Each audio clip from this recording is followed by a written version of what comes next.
So I noticed something interesting happening last week regarding the Epstein client list. I keep an eye on different markets for a variety of reasons.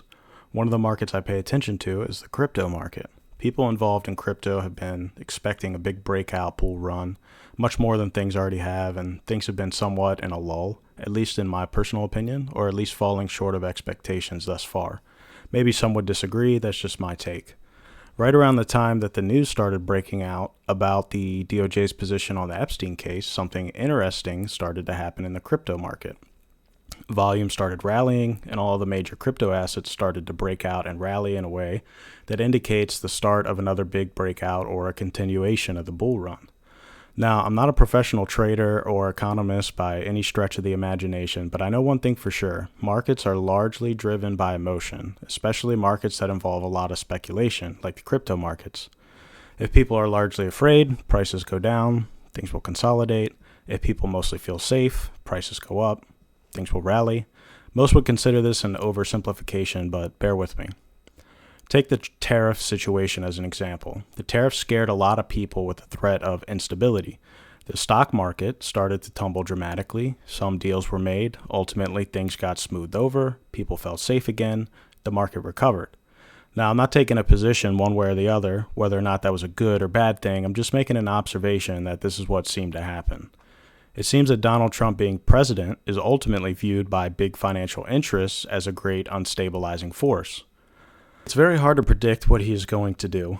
And I think this is evident in like Jerome Powell in this ongoing thing where Donald Trump wants him to lower the interest rates and he doesn't want to.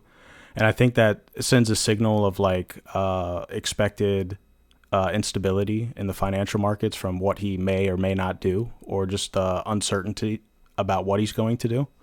Especially when he not only ran his campaign on destroying the deep state, but he also chose people like Dan Bongino and Kash Patel as some of his cabinet members, both of whom have been very outspoken about the same kind of things. I think the likelihood that this Epstein thing is deeply entrenched in our modern power structure and has been for a very long time is very high. Probably goes back hundreds of years. I think regardless of whether or not we have any direct hard evidence of the people implicated, we can probably accurately assume a good bit of that information with just the context we already have.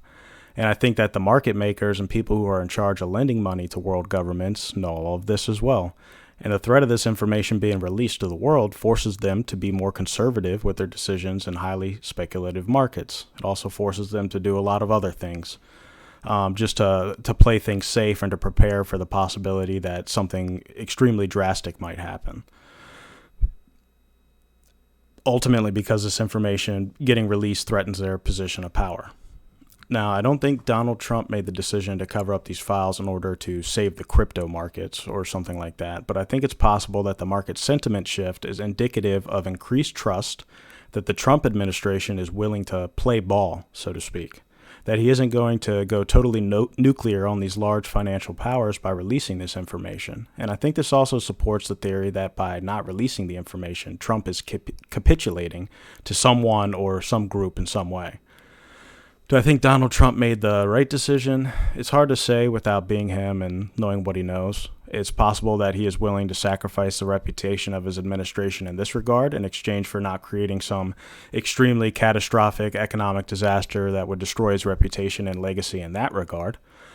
Personally, I don't feel very good about prospering economically, knowing that I'm being complicit with someone like Jeffrey Epstein continuing to operate indefinitely, and that we not only know that this kind of stuff goes on, but we are just going to turn a blind eye to it forever.